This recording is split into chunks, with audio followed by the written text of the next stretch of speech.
Depuis le temps de Mobutu, il n'y a jamais eu un sanguinaire de cette génération comme le cas de Joseph Kabila. Pourquoi je m'arrête par là?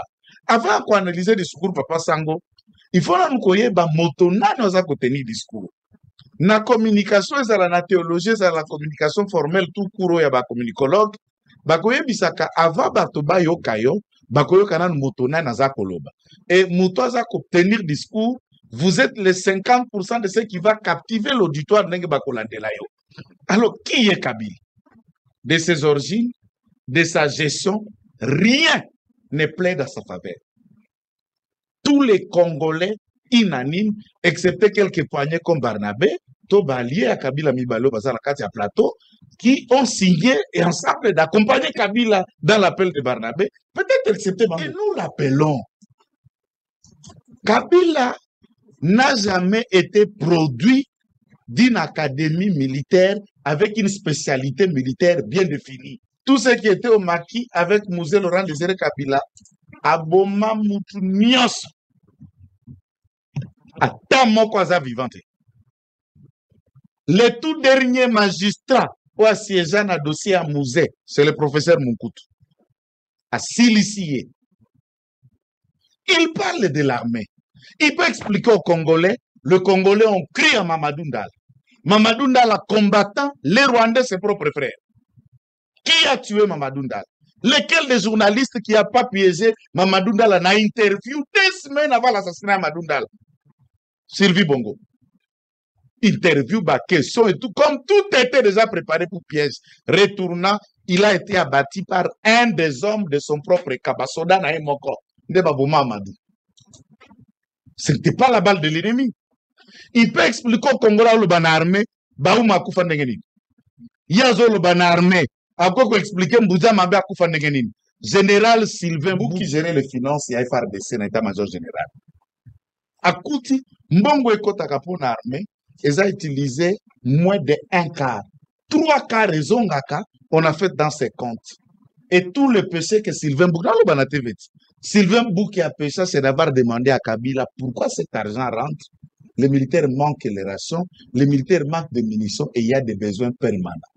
La seule raison. J'ai vu Naroubé Roi. Allez là, jour, bazol, basibé, bukazo, sim, aolele, akolele, amatoite, kamerezo, le katamba, konde, na gombe. Tous ont personne n'a osé le doigt pour parler de quelle manière Sylvain Bouki a été tué pour demander les comptes. Il y a Mbongo FRDC qu'on retourne à Kabila dans ses propres comptes. Il peut expliquer au Swahiliphone là dont tu fais allusion comment professeur Samba Kaputo est mort. Korma Banza Mukala est mort. Il peut expliquer au Swahilophone dont tu l'appelles Katumba Mwake. Le seul homme dans un avion, Oyo, crash Salami et Bembezaka Mtumoko. Il peut expliquer de quelle manière Katumba Mwake est mort. Le plus sanguinaire au milieu de l'armée pour appeler armée. Maintenant, Moussa Foutabiso $100 de Kobagay. Les lois armées aux Obenga. Armou va copier ces $500. Sodawana. L'as-tu donné pendant 18 ans? Kabila n'était pas le mieux placé à donner la lettre. Très bien. Allez, on va revenir. S'il vous plaît, Moussa, vous avez la parole. Merci beaucoup, Papa Sango. Il n'y a que le peuple congolais à se réjouir. Pas question de dialogue. Pourquoi? Maintenant, on a un système avant d'Israël, un système avant dialogue. Négociation. Amérique a stoppé. Oui, Félix Savane. Mais pour nous comprendre que tous appels l'écriture, il y a Félix a dit. Jean-Jacques Pouroussi, gouverneur Oyazana Siki. Devant la population à Bawazalem, alors bien, nous ne pas chef de l'État, à lobby pour guerre et civile.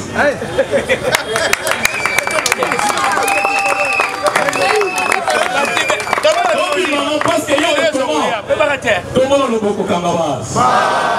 y a des tomates. Tomates sont qui Félix a le but de guerre et civile. Il y a non, Kabila, c'est un souris fabriqué.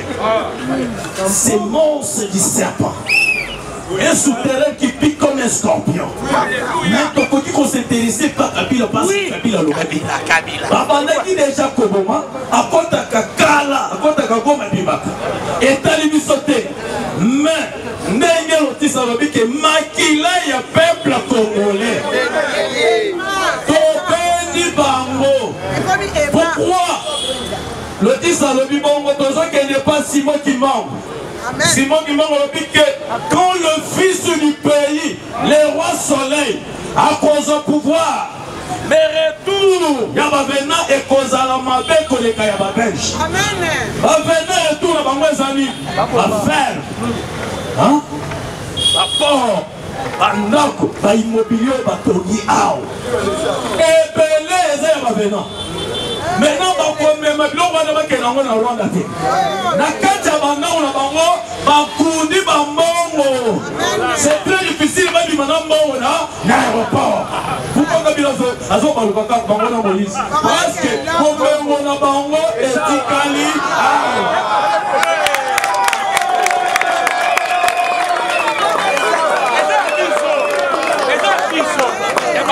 c'est l'accomplissement de la prophétie à Simon qui va. Retour à ma maison. Jeannette, Azana va immobilier out. Sowe, Azana va immobilier out. Ma tata a tourné out et belé. Azapel à ma femme. Kamere, Oyo, Rwandais, Oyo, Azobaluka. Azana va immobilier out. Mais retour à Bango. On peut pas négliger. Amusu donc paralysé. Azo raisonné pour comment on peut bimana $10 000 à l'aéroport. Mais l'aéroport totally bango jina. C'est quoi les gars, monsieur? Kitana. Les années affiliés à Zimbo. Combien de fois Zoé a ligaki à bimana bango? 6 millions bakangi bango. Azana difficulté. Maintenant, makila ya peuple congolais. Dès qu'on va dire le makili, au moins dans le cimetière, dans le mandat peuplé, tous en a budget au-delà de 500 milliards. C'est pourquoi on a dit dans l'agitation. Pas ça la climat, c'est de les réseaux sociaux. Parce que nous sommes faciles dans la manipulation, surtout nous les peuples congolais. Oui, Paris foot. Parce que Paris foot. Paris foot. Au moins, on nous sous-sous. Ce qui est au Kimakia, au Poto. Vous avez imaginé un document, il y a une presse. Ah, la scène aura bien au monde. Parce que, ah, pourquoi? Parce que le conseiller n'a pas yana. Après, on va faire la vidéo et on va faire des états minimum dans les bancs. Vous voyez bien que vous avez la carte de prophétie à Simon qui parle. Alors, mais majorité ya Congolais, on va kende pembeni ya bavena, sort na bango et kozala mabe. Parce que les rois soleil c'est qui? Parce que les Sénégalais vont mourir bien déjà. Les Sénégalais, quand le président Félix Antoine les Sénégalais vont dire les rois soleil. Mais les Congolais aussi, quand les gars vont baluka, parce qu'il y a eu une révélation. Mais les Sénégalais vont dire une révélation que les rois soleil aillent. Mais il y a même eu peur à ma pose à qui est solo, le américain qu'on a dit. Quand la RDC te font les négociations, la réunion sur le éclairé sur le président Félix. Ah, Makamoya RDC, ceux qui vont aller bien. Nous avons 12 avions F-22. Nous avons 20 avions F-16. Maintenant, le lot, compagnie aérienne de Rwandais est tombée en faillite. Même en Turquie. Par contre, les gens qui pas la piste moyen, les gens qui sont pourquoi Nicolo, l'Amérique avant que la RDC ait signé l'accord. L'Amérique a sécurisé l'espace aérien congolaise. La Belgique, il y a des avions de chasse aux alicolo. Pour que Rwanda, les Kandega, Bandaki, les par force, les athées. Même un bien sans sou.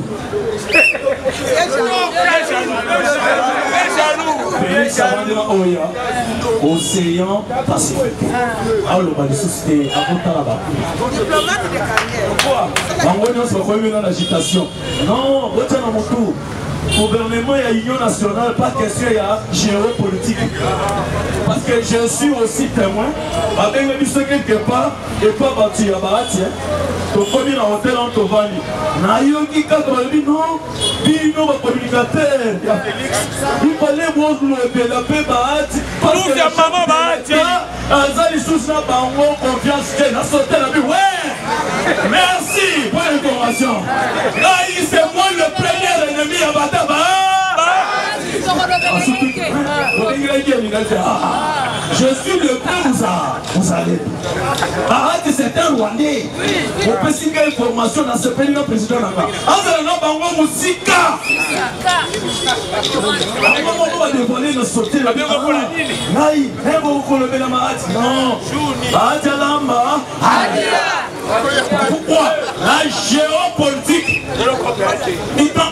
Félix, parce que Félix a changé. Non, mais Oyo, on a élevé ma soldat au Bazaki dans l'Est de la République. Avant, on a élevé ma colonel. Vous voyez pourquoi il élevé ma mot. A tout a trahi ma soldat dans l'histoire de Bazaki, va Sadek, na ONU. Général, le colonel, le capitaine, le Akabeya na kayombo ndala bazalaki wapi bazalaki na sake balongwe sake bayoki ke gome kwei atiki sake sayemba mbamba kuti pe basoda pénalisé troupe pénalisé ba organiser groupe a récupérer aéroport RTC pendant des semaines Rwanda tindaki plus de 15 000 soldats mais sur 150 commandants congolais topomi 12 000 soldats rwandais.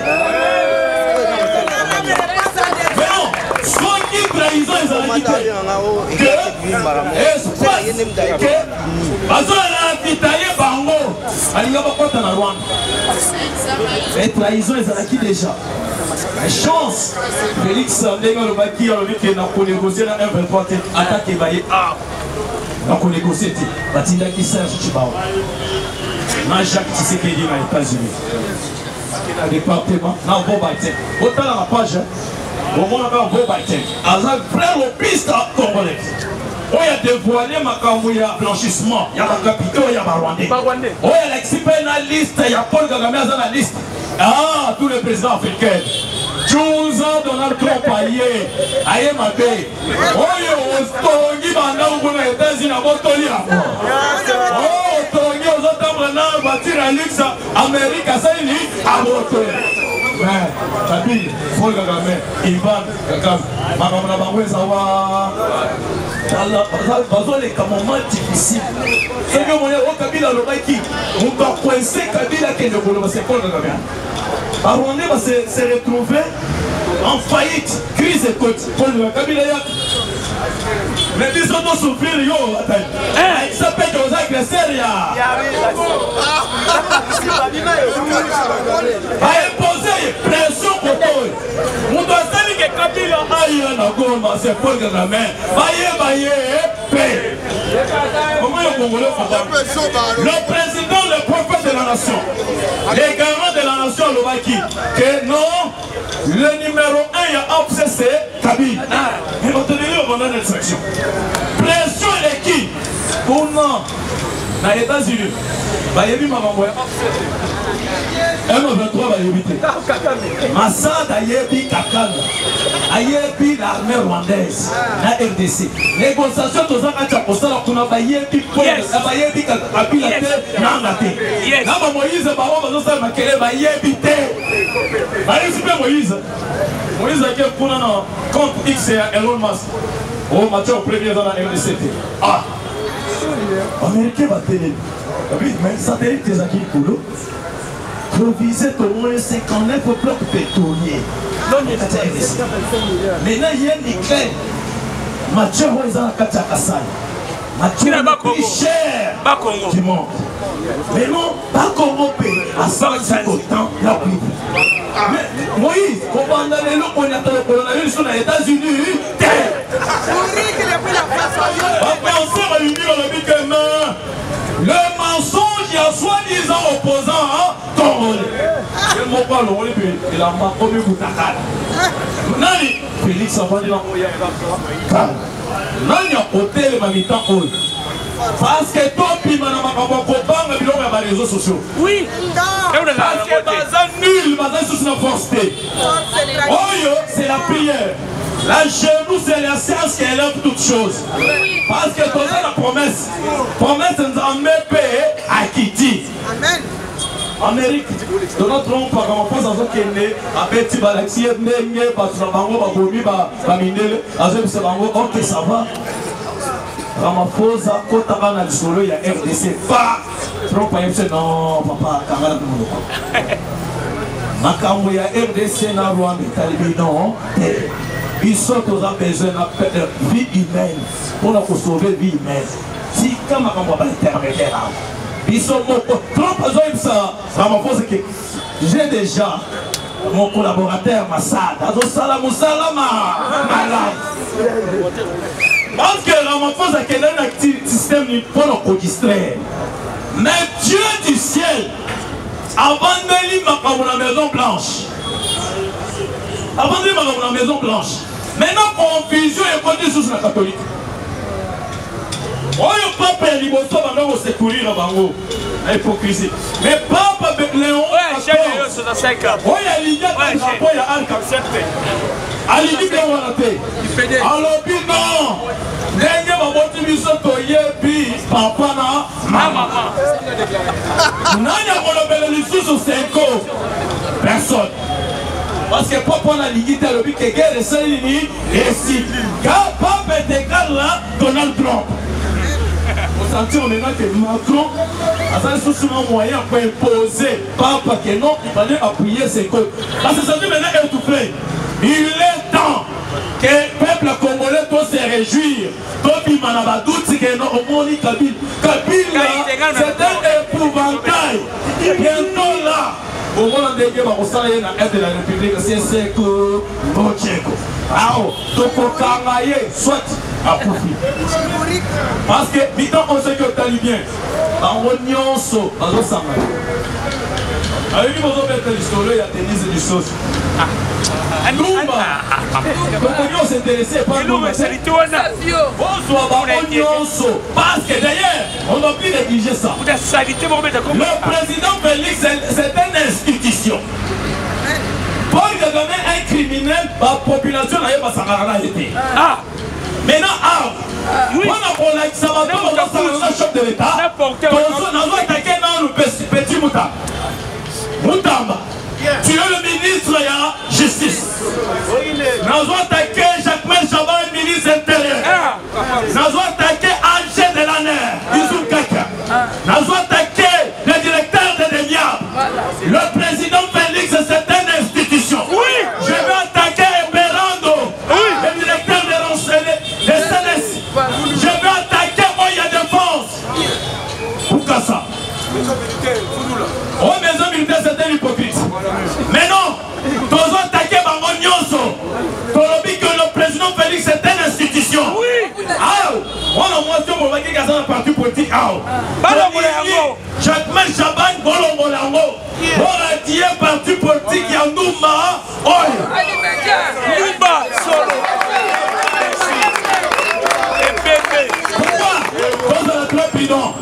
Il y a des images artificielles. On va recomposer. On va composer le système. Ils vont s'intéresser côté Wanaté. Parce que l'ennemi, à ta paix, ça va en haut. Denise Jouchos va payer 50 000. Il t'a dit sauter. Mais le président Félix, c'est une institution. Oui, Asuka, c'est le ministre des Affaires étrangères. Maman, il croit qu'on a respecté. Mais ceux qui ont l'idée que nous fingons, on est là, soit engagement. Non, ministre des Affaires étrangères belge. Nous avons besoin que Bolongo, bâti de l'émission, Batunion soit à extrader Bango, oui. D'ailleurs, il fallait donc une dictature démocratique. Oui. Tu sais qu'il est Félix, tu sais qu'il est président. Maman de l'Église, président Mobile n'a eu 4 ans pour qu'il y ait parce qu'il est temps. Toligny système de Philadelphie, Toligny en haut. Pasteur, il y a un prophète. Pessi na Oya. Bétaillé ma côté. Parce qu'il est temps, œil pour œil, dent pour dent. Faut une distraction. Ministre Affaires étrangères, va estrader, oignon chaud. M23. Tous les bases arrière. Nassimaya, qu'on a Belgique, soit au Ghana. Parce que bon, moi, il y a un moi, c'est non, Dumba. Dumba, mais il faut qu'il y ait maintenant la dictature démocratique. Je suis pas parti politique, paradis. Le peuple va extrader on a posé c'est la prison. Posé le pouvoir, il y a posé la Belgique. La Belgique a tué les barreaux. On sait que vous êtes on attend voter à Obiba.